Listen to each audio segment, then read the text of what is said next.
Hi everyone, welcome to our YouTube channel Black Diamond. तो आज मैं फिर से आप लोगों के लिए एक वैकेंसी से रिलेटेड अपडेट लेके आया हूँ। इससे पहले मैं वीडियो को स्टार्ट करूँ, मैं आपको बताता हूँ इसमें मैं सिर्फ वैकेंसी के अपडेट की बात नहीं करूँगा क्योंकि ऑलरेडी आप उससे अपडेटेड होंगे।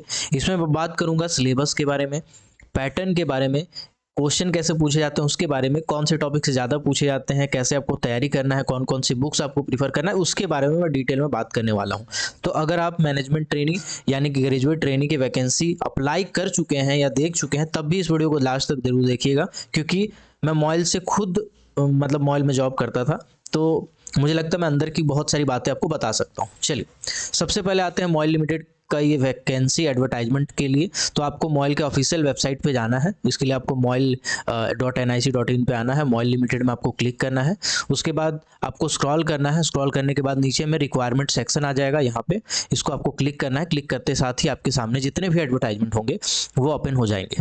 इसमें आपका जब पहला वाला एडवर्टाइजमेंट सेकंड वाला है, requirement of graduate trainee management trainee and manager सर्वे, यहाँ पे देखिएगा, यहाँ पे अप्लाई का लिंक भी आ रहा है। ठीक है, इसको आपको अप्लाई कर देना है। ठीक है, यहाँ पे एक चीज़ गौर कीजिएगा, ये IBPS के वेबसाइट में आप जाके अप्लाई कर रहे हैं, यानी इसका जो एग्ज़ाम है वो IBPS के द्वारा कंडक्ट किया जाता है, किया जा रहा है और हमेशा से किया गया है। ठीक है, चलिए, अब वो मैं आपको वैकेंसी का और भी आगे बताऊं उससे पहले मैं आपको दिखा देना चाहता हूँ कि मैंने बहुत जो प्रीवियस बार एग्जामिनेशंस हुए हैं उनको भी मैं देखा हूँ। जो लोग एग्ज़ाम दे चुके हैं उनसे मिला हूँ, उनसे क्वेश्चन डिस्कस किया हूँ और अपना भी कुछ तजुर्बा रहा है। तो बाकी सब मिला जुला के मैं आपको इन्फॉर्मेशन देने वाला हूँ जो कि आपके बहुत ज़्यादा काम आने वाला है।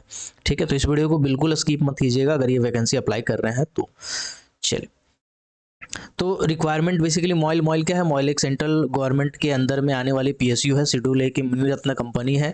मॉइल का मध्य प्रदेश और महाराष्ट्र में माइंस है जिसमें मैग्नीज का माइनिंग किया जाता है। मैग्नीज से बहुत सारी चीज़ें बनती है, ड्राई बैटरी सेल से लेके बहुत सारी चीज़ बनती है ना। इसके बाद इसका 3 मिलियन टन का टारगेट रखा गया 2030 तक। ठीक है, इसके लिए आपको वैकेंसी निकाला गया है और वैकेंसी ऑलरेडी आउट हो चुका है 30/12/2025 से, यानी कि परसों से आप अप्लाई करना चालू कर चुके हैं और 20 तारीख यानी 20 जनवरी तक आपको अप्लाई करना है। जो भी बीटेक होल्डर हैं जरूर से जरूर अप्लाई कीजिएगा इसको। ठीक है, इसके लिए ऑफिशियल वेबसाइट में जाकर आपको अप्लाई करना है। सबसे पहले ग्रेजुएट ट्रेनिंग माइनिंग का जो है, इसमें बीटेक वाले जो भी हैं, फ्रेशर है, जिनका कोई एक्सपीरियंस नहीं है, कुछ नहीं, वो अप्लाई कर सकते हैं। और जिनके पास सेकंड क्लास मैनेजर सर्टिफिकेट आ चुका है मेटल का, MMR के हिसाब से, वो भी अप्लाई कर सकते हैं। अनरिस्ट्रिक्टेड चाहिए इसमें मेटल का। एक्चुअली में होता क्या है, अगर आप सिर्फ बीटेक किए हैं तो अप्लाई कर सकते हैं, आपको ग्रेजुएट ट्रेनी माइंस में ही रखा जाएगा। ठीक है, और बीटेक के बेसिस पे ही आपको अप्लाई करना है। जब आप बीटेक के बेसिस पे अप्लाई करेंगे और उस कंपनी में घुसेंगे तो कंपनी आपको सबसे पहले 1 ईयर का ट्रेनिंग कराएगी। ठीक है, 1 साल जब ट्रेनिंग कराएगी तब आपको E1 ग्रेड दिया जाएगा। E1 ग्रेड में आपको कंसोलिडेटेड पे 40,000 रुपया दिया जाएगा, मतलब 40,000 रुपया आपका पगार रहने वाला 1 साल पूरा। 1 साल आप जब ट्रेनिंग खत्म कर लेंगे तो फिर आपको E2 ग्रेड में प्रमोट कर दिया जाएगा और रेगुलराइज कर दिया जाएगा। E2 ग्रेड में आपका बेसिक पे हो जाएगा 50,000 रुपया। बेसिक पे के साथ साथ इसमें आपका DA जुड़ेगा। DA जुड़ने के बाद अदर अलाउंसेस भी इसमें जुड़ेंगे। जोड़ जाड़ के टोटल 98 टू 1 लाख रुपया आपका ग्रॉस बनने वाला है और कट छट के 84 के आसपास आपका सैलरी आने वाला है E2 ग्रेड में 1 साल के बाद।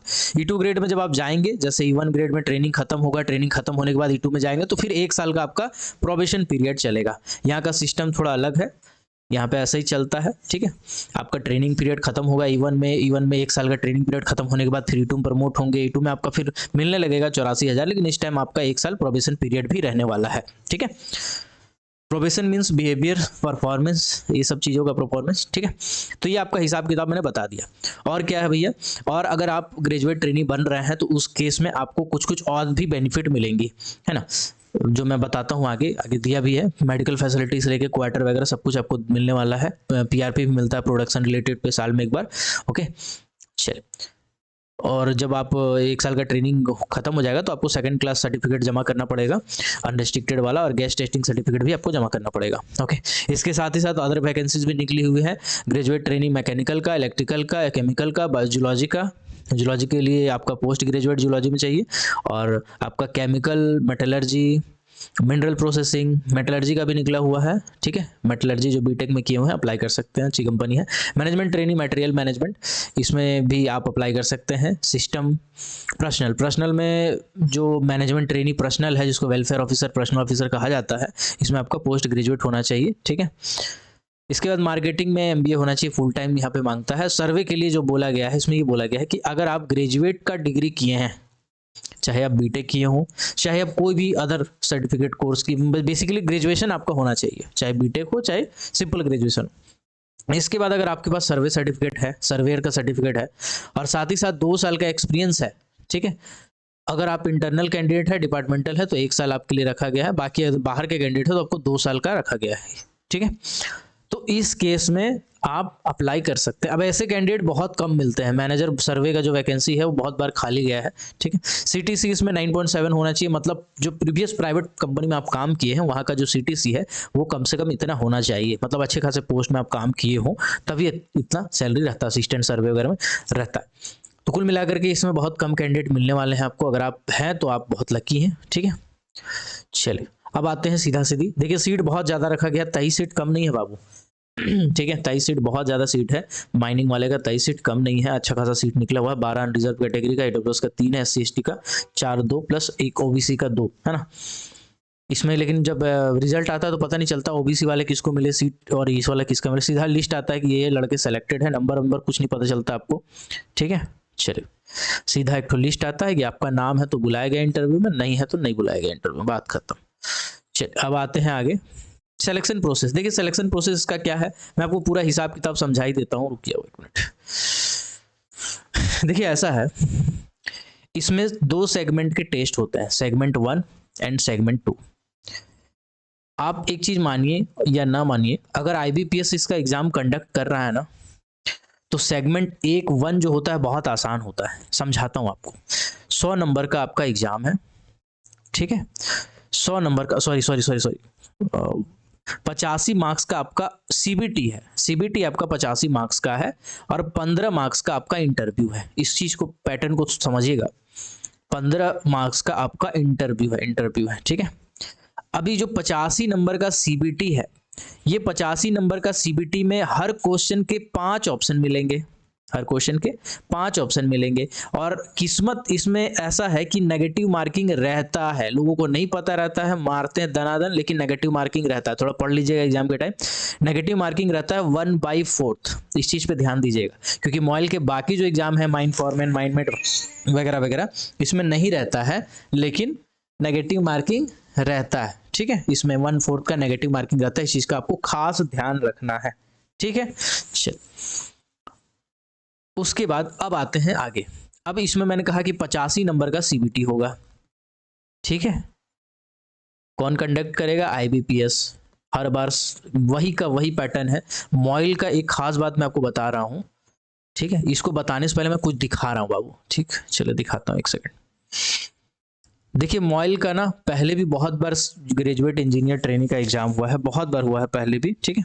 और जितनी बार एग्जाम हुआ है, हर बार का पैटर्न वही घिसा पिटा पैटर्न है, जो हमेशा से चला आ रहा, वही पैटर्न हमेशा से चला आ रहा है। देखिएगा ये रहा आपका 1 बार का, ये रहा जनरल नॉलेज है 10 नंबर का, रीजनिंग है 10 नंबर का, ये आपका मैनेजमेंट ट्रेनिंग वाला निकाल दिया हूं मैं, ठीक है।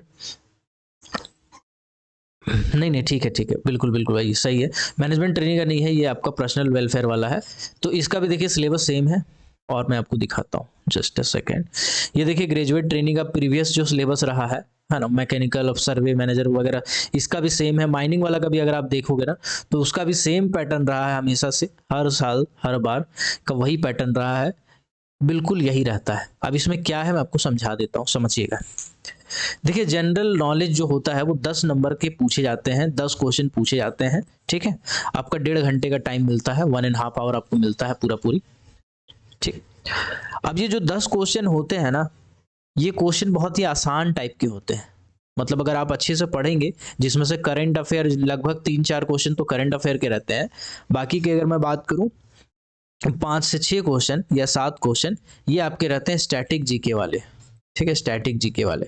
तो अगर आप अच्छे से पढ़ेंगे ना तो बेसिकली आपका जनरल नॉलेज आराम से निकल जाएगा। बहुत हाई लेवल का नहीं करना है आपको, बहुत हाई लेवल का क्वेश्चन सॉल्व करने का जरूरत नहीं है। अगर आप एसएससी सीएचएसएल लेवल का भी कर लेंगे ना तो आपका आराम से क्लियर हो जाता है। इसके बाद आता है रीजनिंग। देखिए ऐसा है, आईबीपीएस का रीजनिंग अगर आप पहली बार सॉल्व करने जाओगे तो आपसे नहीं सॉल्व होगा। आप एसएससी का रीजनिंग ट्राई करके आ रहे हो या रेलवे का रीजनिंग ट्राई करके आ रहे हो और सोच रहे हो आईबीपीएस का रीजनिंग बना लोगे तो आपसे नहीं सॉल्व होगा। लेकिन आईबीपीएस का जो रीजनिंग है ना वो एसएससी वाले और रेलवे वाले से ज़्यादा आसान है। इसका पैटर्न थोड़ा अलग है, मैं आपको दिखा दूंगा कभी वीडियो बना के, अगर आप कमेंट करोगे तो। इसका पैटर्न बहुत अलग है मानता हूँ मैं, लेकिन बहुत आसान है। अगर आप चाहें तो 10 में 10 उठा सकते हैं, मैं भी उठाया था। 10 में 10 आराम से रीजनिंग में उठ सकता है, ठीक है। 10 में 10 नंबर आराम से उठ सकता है आपका रीजनिंग में। तो रीजनिंग आपके लिए बहुत आसान हो जाएगा, जनरल नॉलेज आपके लिए बहुत आसान हो जाएगा। जनरल इंग्लिश भी मॉडरेट लेवल का रहता है, मैं मॉडरेट कह रहा हूँ, मैं इजी नहीं कह रहा हूँ, ठीक है। तो ये भी आपका घिसा पीटा हर बार का वही सब वही सब वही सब पूछा जाता है। मतलब वही सब मतलब वही चीज नहीं, उसी टाइप का क्वेश्चन। अब आते हैं सब्जेक्ट नॉलेज 55 नंबर। अब देखिए ऐसा है ना, ये जो 55 नंबर लिखा हुआ है इसमें आपका 30 से 35 नंबर का पता है सिर्फ metal metal metal metal metal पूछा जाता है। 30 से 35 नंबर, आप समझ रहे, 30 से 35 नंबर। अगर आप ये नॉन टेक्निकल में अच्छे से फोकस कर लो, इधर 30 में अगर 30, 28, 27, 25 कुछ भी उठा पाओ, और इधर में आप अगर 30 से 35 नंबर भी उठा लो, ठीक है, तो आपका बन जाता है 65 से 70 नंबर। लड़के का सिलेक्शन हुआ है 70 नंबर में इंटरव्यू के लिए, ठीक है। बाकी उसके बाद 15 नंबर जो इंटरव्यू है उसमें आगे पीछे हो सकते हैं। आप समझ रहे हैं, 85 में आप 70 नंबर ला रहे हैं तो आप इंटरव्यू में सेलेक्ट हो जा रहे हैं, ठीक है। इंटरव्यू में चले जा रहे हैं 70 नंबर में, 65 नंबर में आप इंटरव्यू में बैठ पा रहे हैं। तो आपको दोनों को टारगेट करना पड़ेगा, इंटरव्यू को भी टारगेट करना पड़ेगा। लेकिन अगर आपका रिटर्न अच्छा चला गया, तो इंटरव्यू का डर एकदम खत्म हो जाएगा। अब कितना भी बेकार इंटरव्यू जाए, 5 नंबर 7 नंबर तो इंटरव्यू देता ही है, ठीक है। 5-7 नंबर तो देगा ही। अगर आप पढ़े हैं, आप अगर रिटर्न अच्छा निकाल ले रहे हैं तो इंटरव्यू में ऑब्वियस सी बात है 5-7 नंबर तो मिनिमम उठा ही लेंगे आप। तो आप खुद जोड़ के देखिए, अगर आपका 75 नंबर है और अगर आप 7 नंबर एक्स्ट्रा ले आ रहे हैं तो 82 सिलेक्शन तो हो ही जा रहा है आपका। तो कुल मिलाकर के मेरा ये कहना है कि फोकस नॉन टेक्निकल पे भी आपको करना पड़ेगा पूरा एड़ी चोटी लगा के, और टेक्निकल पे भी करना पड़ेगा। अब टेक्निकल की खास बात मैं आपको बता दे रहा हूं। टेक्निकल का आपको अगर आप सैंपल क्वेश्चन खोजने जाओगे ना तो देखिए सैंपल क्वेश्चन आपको जनरल नॉलेज का मिलेगा, रीजनिंग का मिलेगा, जनरल इंग्लिश का मिल जाएगा, लेकिन सब्जेक्ट नॉलेज का नहीं मिलेगा। सब्जेक्ट नॉलेज का कहीं भी खोजने जाओगे तो आपको सब्जेक्ट नॉलेज का नहीं मिलेगा। मैंने कहा था 5 ऑप्शन रहता है, देखिए यहाँ पे 5 ऑप्शन दिया हुआ है, ठीक है। 5 ऑप्शन सबका देखने को मिलेगा ऐसा, ठीक है। तो आईबीपीएस का पैटर्न ही थोड़ा अलग है, कंफ्यूज इसमें ज़्यादा होता है आदमी। सोचिए ना, अगर एक क्वेश्चन में 4 ऑप्शन आता था तो 4 ऑप्शन में 20% चांसेस था, 25% चांस था कि एक सही हो जाएगा। अब 20% चांस है 5 ऑप्शन में, मतलब 5% ज़्यादा चांस है कि आप गलत कर जाओगे। एक क्वेश्चन में अगर आप 5% ज़्यादा कंफ्यूज हो रहे हो तो 100 क्वेश्चन में आप 500% ज़्यादा कंफ्यूज हो, है ना। तो कुल मिलाकर के यही है। अब आपको मैं कुछ और विशेष बातें बताने वाला हूँ जो आपके बहुत काम आने वाला है, जिसको आप बहुत ध्यान से सुनेंगे, ठीक। अब ये जो 55 नंबर का टेक्निकल है, इसमें मैंने कहा कि प्रीवियस रिकॉर्ड रहा है, ठीक है, प्रीवियस रिकॉर्ड रहा है ना।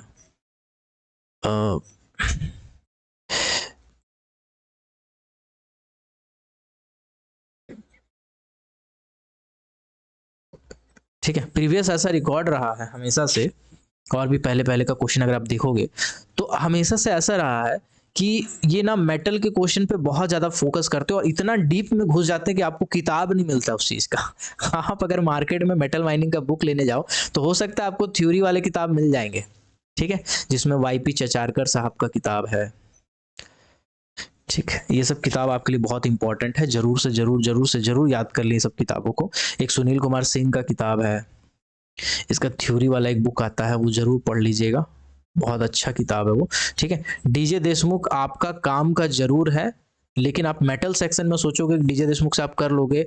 वॉल्यूम 2 अगर आप पलट के देखोगे सेक्शन बी में चैप्टर नंबर 1 चैप्टर नंबर 2 अगर आप कर लोगे और सोचोगे मेरा मेटल खत्म हो गया, तो आपसे बड़ा बेवकूफ नहीं है कोई। क्योंकि एग्जाम में ऐसा पूछा जाएगा क्वेश्चन कि आपको समझ में आएगा कि यार मेटल का क्वेश्चन मेरे को समझ में नहीं आ रहा, पाला ही नहीं पड़ा। अगर आप पहले एग्जाम दिए होंगे तो आपको समझ में आएगा, ठीक है।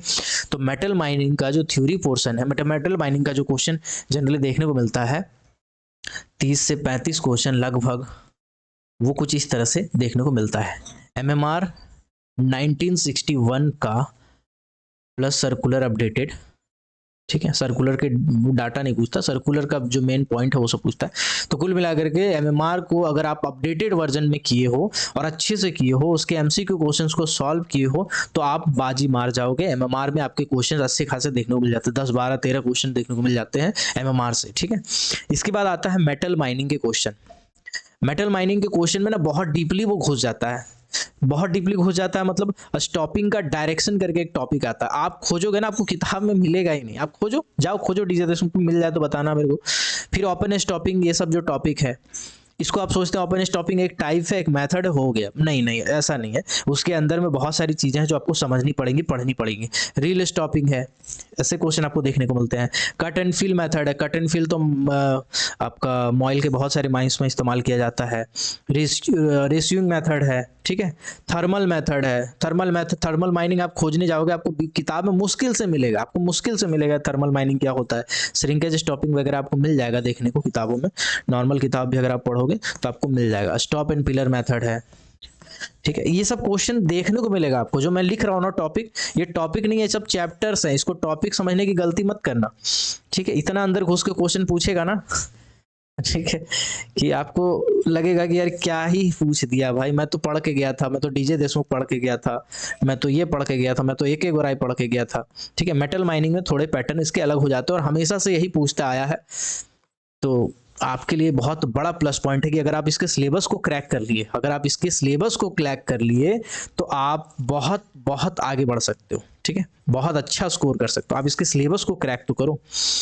ब्लॉक केविंग, ये सब जो मैं लिख रहा हूँ ना, ये सब मेथड, ये टाइप है, ये सब टाइप है। न्यूक्लियर माइनिंग, बहुत सारे टाइप हैं।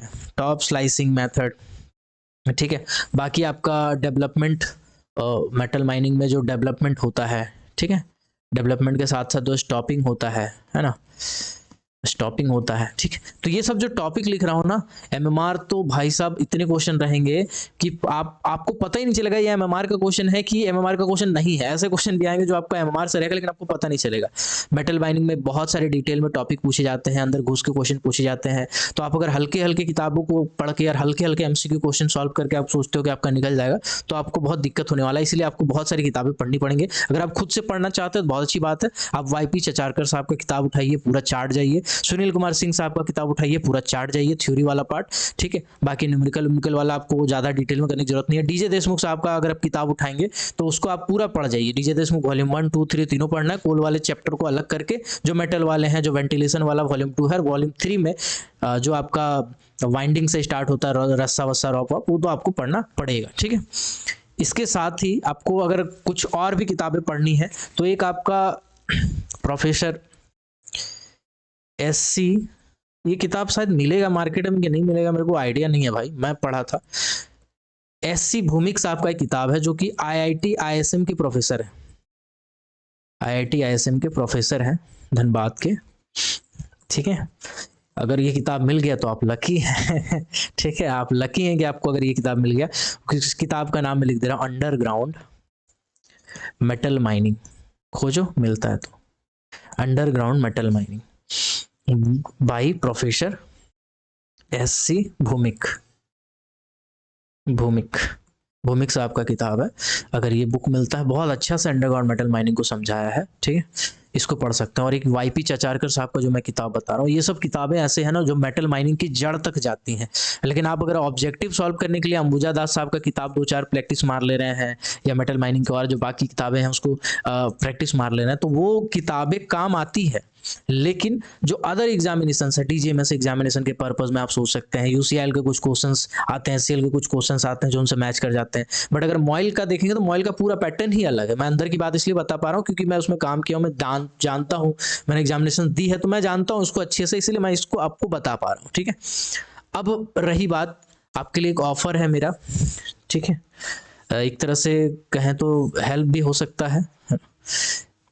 बेसिकली MMR का मैंने बनाया है एक अच्छा सा ऑब्जेक्टिव, MMR 1961 का एक तगड़ा वाला ऑब्जेक्टिव बनाया है, जिसको बनाने में मुझे बहुत लंबा समय लग गया है, ठीक है, काफ़ी लंबा समय लग गया है, लेकिन उसको बना लिया हो फाइनली मैं। तो उस ऑब्जेक्टिव को अगर आप परचेज करना चाहते हैं,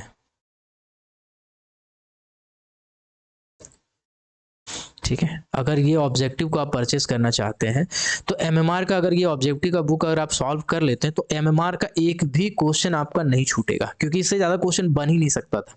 जितना निचोड़ के बना जा सकता था उतना मैंने निचोड़ के इस एमएमआर को बना दिया है आपके हिसाब से, आपके लेवल का, ठीक है।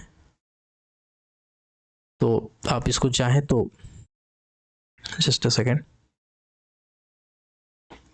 इसको पूरा सॉल्व कर सकते हैं, ठीक है, पूरा इसको आप परचेस कर सकते हैं। और इसके साथ ही साथ एमसीक्यू के कुछ और भी टॉपिक्स के मैं एमसीक्यू देने वाला हूं। मैं एमएमआर का ऑब्जेक्टिव मिल जाएगा आपको, एक ही बार में पूरा मिलेगा, ठीक है, जिसमें एमसीक्यू क्वेश्चंस हो गए एमएमआर के। इसके साथ साथ मेटल माइनिंग एमसीक्यू ये आपको मिल जाएगा, मेटल माइनिंग के एमसीक्यू, ठीक है। ये आपके दो पार्ट में मिलेंगे, पार्ट 1 एंड पार्ट 2, दो अलग अलग पीडीएफ होंगे, ठीक है, पार्ट 1 एंड पार्ट 2। ये दो किताबें आपको मतलब दो पीडीएफ आपको मिल जाएगा एमसीक्यू का। ये भी एमसीक्यू का एक अलग बुक है, ई बुक कह सकते हैं आप, ये ई बुक है, ये दोनों भी आपका ई बुक है। और ये तीनों एक ही बार में अगर आप चाहें तो परचेज कर सकते हैं, ठीक है। इसके लिए आप मुझे व्हाट्सअप नंबर पर मैसेज कर दीजिएगा। मेरा व्हाट्सअप नंबर है 6200670155। इस व्हाट्सअप नंबर पे आप मैसेज कर दीजिएगा, मैं आपको बुक का प्राइसिंग वगैरह बता दूंगा, ठीक है। और ये तीनों बेसिकली आपको एक बार में मिल जाएगा। इससे क्या होगा, आपका 30 से 35 नंबर आराम से कवर हो जाएगा। अब आप बोलोगे कि बाकी का 15 नंबर का क्या होगा सर? बाकी का 15 नंबर का क्या होगा? तो बाकी का 15 नंबर ना, एक्ट है, रूल है, सेंट्रल इलेक्ट्रिसिटी अथॉरिटी रेगुलेशन है, क्रैच रूल है, पिट हेड बाथ रूल है ना, ये सब चीज़ें हैं। अगर आप चाहते हैं उसको भी कवर करना, या मेटल माइनिंग का भी पोर्शन को अगर कवर करना चाहते हैं तो आपके लेवल का ऑलमोस्ट कवर हो जाएगा, ठीक है, ऑलमोस्ट आपके लेवल का कवर हो जाएगा अगर आप मेरे एमसीक्यू बुक को सॉल्व कर लेते हैं। और अगर कर लेते, क्योंकि मैं चाहता तो मोबाइल का मैं अलग से बैच स्टार्ट कर सकता था ग्रेजुएट ट्रेनिंग का, लेकिन क्या है ना यार, मैं नौकरी चाकरी वाला आदमी हूँ, अभी फिलहाल कोल इंडिया में हूँ, तो समय का थोड़ा अभाव है मेरे पास ऑलरेडी बैचेज हैं जो हैंडल नहीं हो पा रहे हैं, तो इसीलिए मैं नहीं पढ़ा पाऊंगा अलग से। लेकिन अगर आप चाहें तो मेटल माइनिंग फाउंडेशन बैच है, इसमें जितने बेसिक चीज़ें हैं वो आपका कवर हो जाएगा। जैसे मेटल माइनिंग का जो टर्मिनोलॉजी है, एमएमआर 1961 है ना, इसके बाद आपका माइंस एक्ट 1952 है, सेंट्रल इलेक्ट्रिसिटी अथॉरिटी रेगुलेशन 2010 है, माइंस रेस्क्यू रूल 1985 है, वोकेशनल ट्रेनिंग रूल है, माइंस रेस्क्यू रूल है, माइन क्रैच रूल है, मिसलेनियस बहुत सारे topic, EMT volume 1, EMT volume 2, EMT volume 3, ठीक है, ये सब कुछ आपका A to Z कवर हो जाने वाला है। तो आप अगर करना चाहते हैं तो आप मुझे व्हाट्सअप पे मैसेज कर दीजिएगा, मैं आपको डिटेल में बता दूंगा। कोर्स के लिए तो आप ब्लैक डायमंड एप्लीकेशन को डाउनलोड कर सकते हैं प्ले स्टोर से, ठीक है, ब्लैक डायमंड एप्लीकेशन को प्ले स्टोर से आप डाउनलोड कर लीजिएगा, तो आपको वहीं पे मिल जाएगा और मेटल माइनिंग का बैच खरीद सकते हैं। लेकिन अगर आप PDF लेना चाहते हैं, परचेस करना चाहते हैं, तो आप मुझे व्हाट्सअप पे, जो मेरा व्हाट्सअप नंबर है 6200670155, इस पर मैसेज कर दीजिएगा। मिलते हैं अगले टॉपिक में, तब तक के लिए keep watching, keep supporting, till then जय हिंद।